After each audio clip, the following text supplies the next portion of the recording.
What they talking about? They ain't talking about that. What they talking about? They ain't talking about that. What they talking about? They ain't talking about that. What they talking about? They ain't talking about that. They ain't talking about nothing. Good gang. Y'all want to know something? I don't care how many questions I have. I ain't gonna never not believe. I ain't gonna never not believe. And it's okay if you don't believe. Because one thing about it, I ain't gonna never judge you, could get with. I ain't got a heaven or a hell. I ain't even got the little island on the side of either one of those places to put you in. But I, myself, personally, I don't care how many questions I have. I'm gonna always believe in the Most High. And one thing that, listen, people be like, help me, God, with my tongue.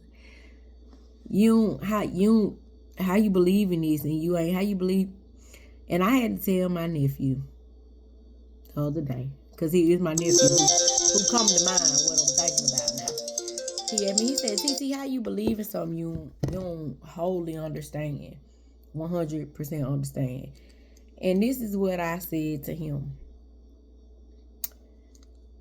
I don't wholly understand how I'm here. I was talking to him though. So you don't wholly understand how you're here either. All we know is that my mama had an egg. That egg came out her body. My daddy happened to be at the right place at the right time on the right night. Thank you, Daddy. To hit that egg.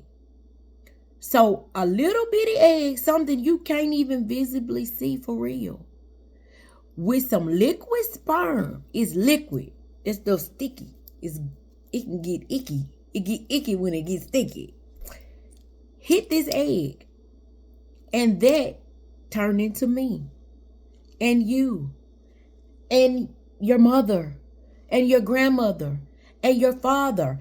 Those two little things became a body with arms and legs and toes and hands and eyes and hair and a tongue and teeth. And then on top of that, which people will tell you the process, oh, this is how it happens, but that is God in itself, guys. And like I said, I ain't gonna never try to force nobody to believe in God ever. But that is God. That is God in itself too. We breathe. You can't make yourself breathing. You can't make yourself. If the Most High God right now say stop breathing, boom, boom, it's over. We got a heart in here. This thing is ticking. You can't make your heart breathe. Now, God have given us doctors and education and all this stuff to give us instruments that can put you on a respirator.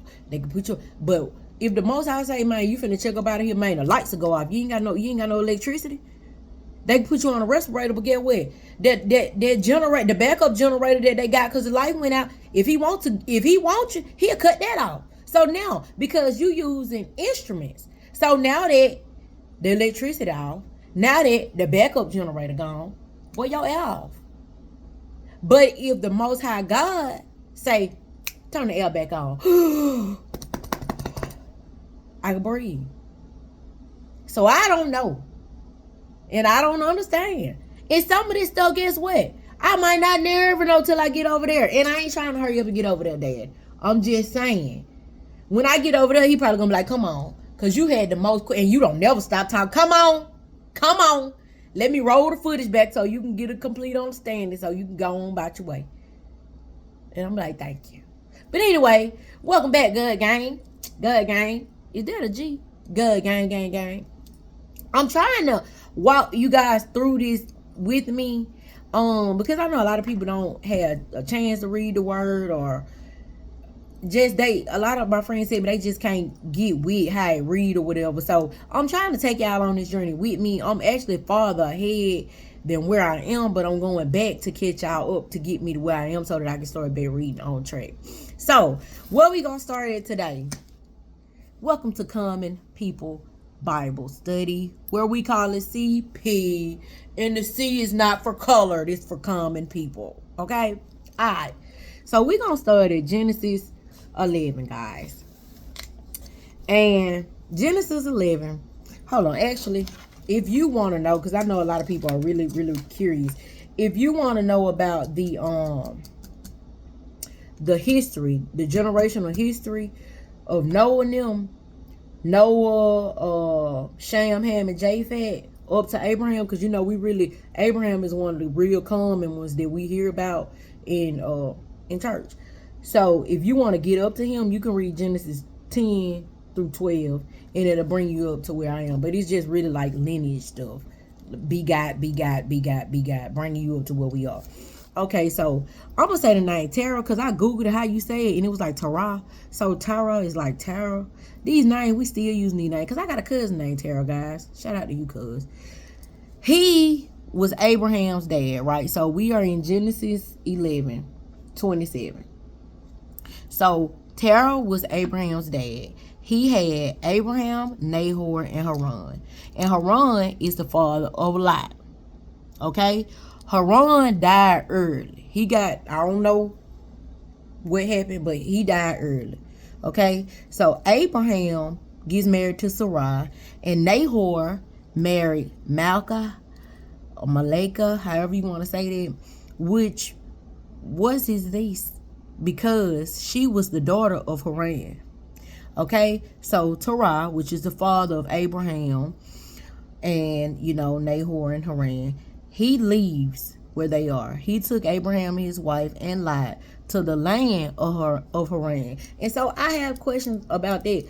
Haran, was the son Haran named after the land Haran? Did they go to a place and name it Haran in honor of the son? But it just says they went to Haran, but they were on their way to Canaan. Alright, so where we at? He took him there. This is verse 31. We in Genesis 11, verse 31. He took him to Haran, and they were headed to Canaan, and they dwelt in Haran. And so the son, my question was the son named after the place, or was the place named after the son?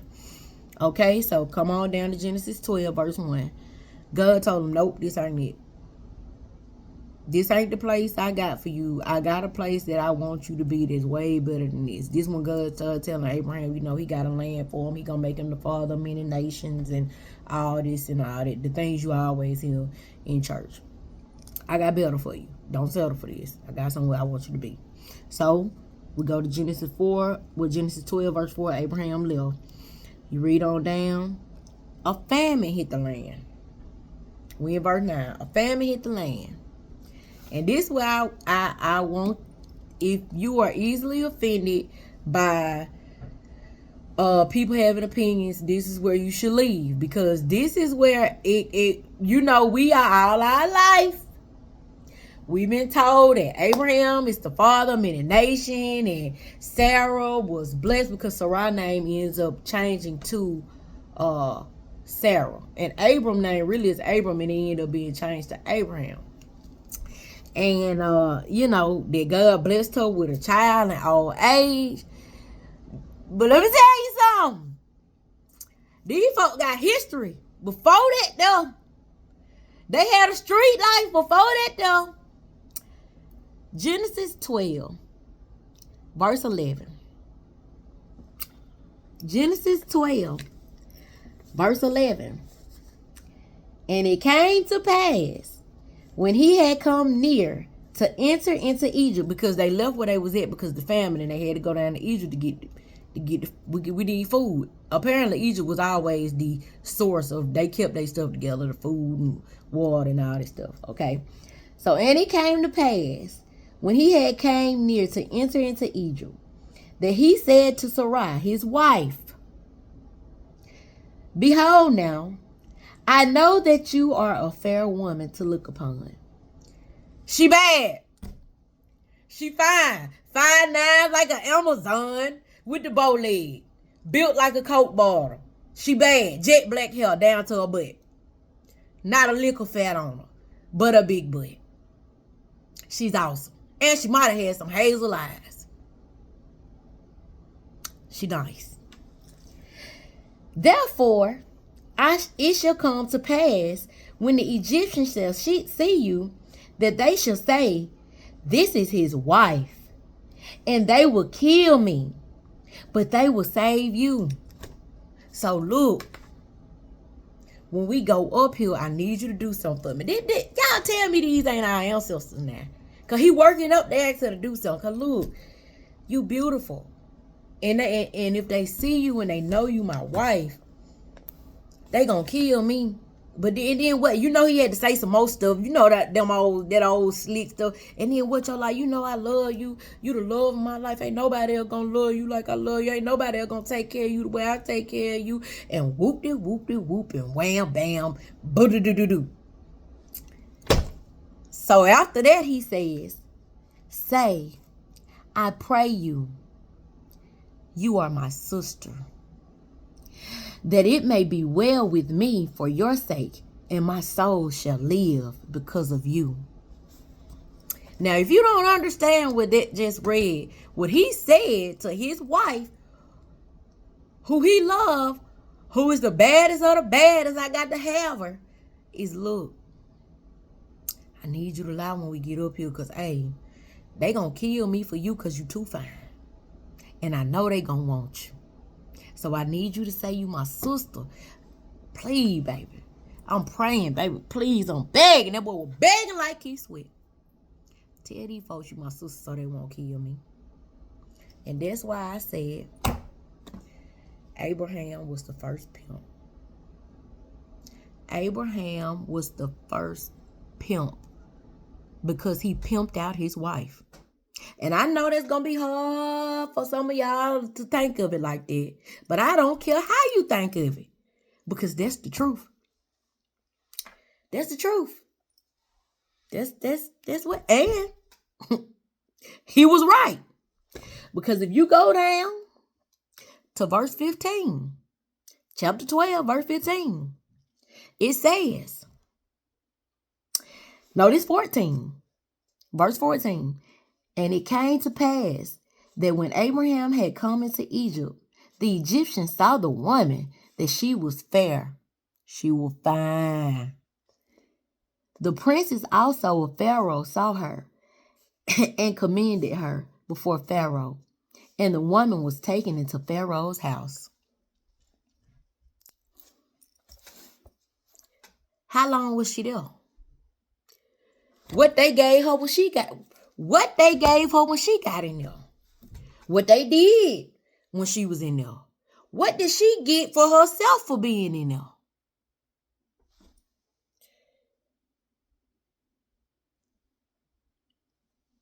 I want to know.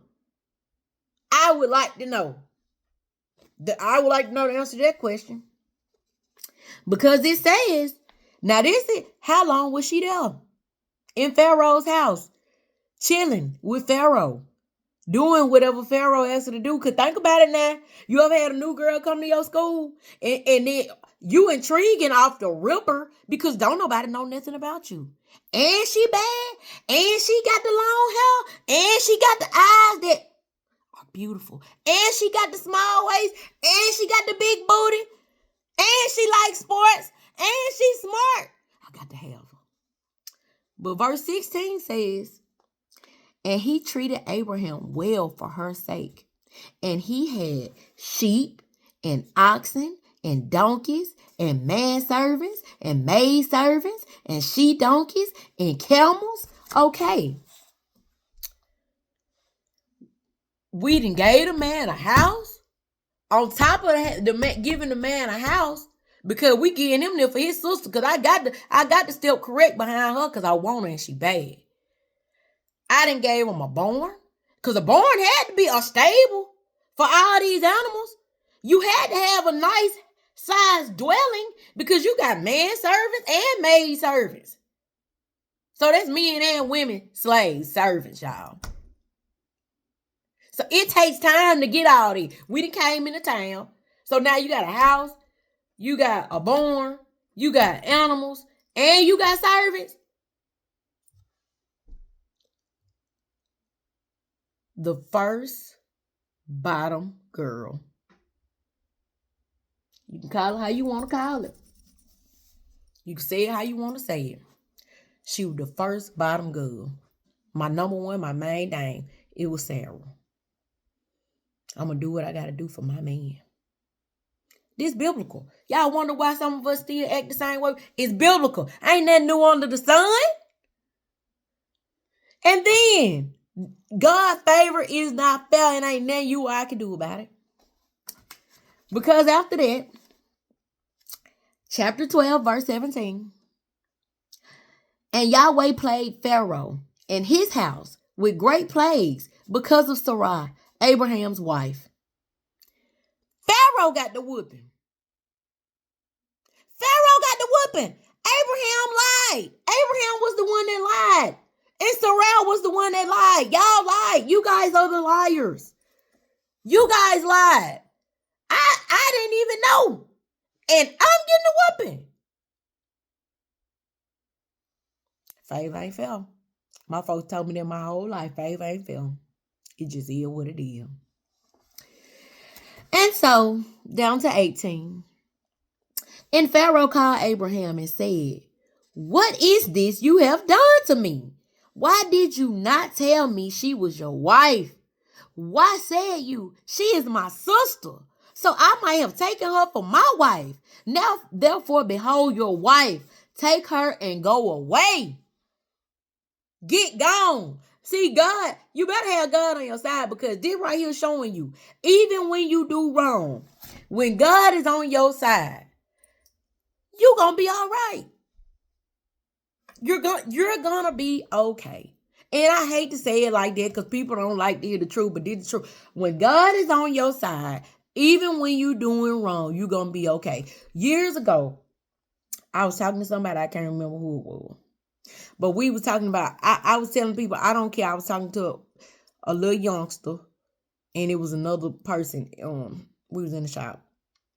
And I said, baby, wherever you go, take God with you. And who was it? I can't remember the woman they were talking, but I remember the little boy I was talking to, the youngster I was talking to.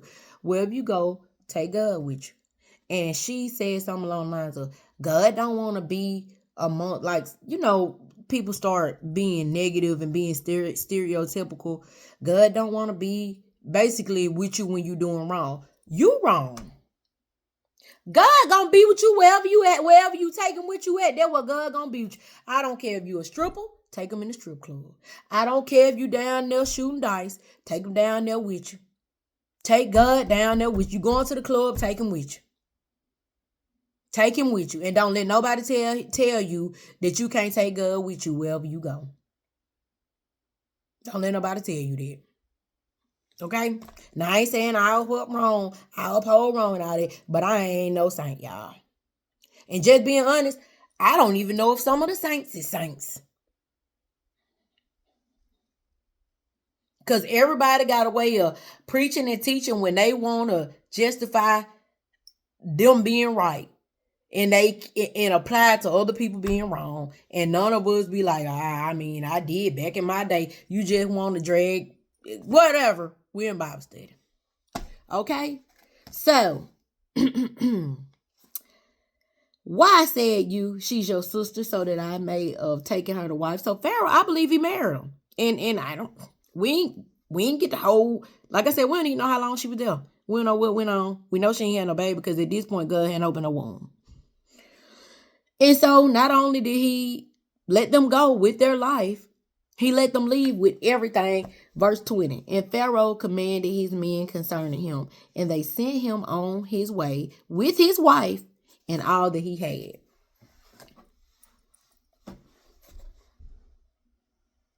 So even though you came here and lied, if you got the Pharaoh over here getting in trouble for something he didn't even know he was doing wrong, I'm still gonna bless you.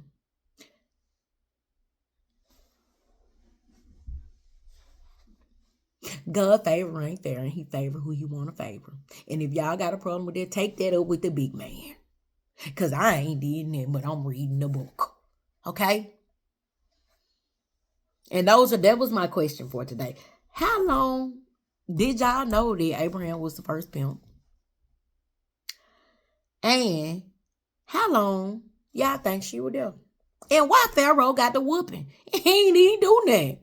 It was just like you ain't one of Pharaoh was a step kid. You ain't one of mine. He got a whooping. But why? I don't know. That's it for today, guys. Y'all know the rest. Be blessed, stay prayed up, and I'm out.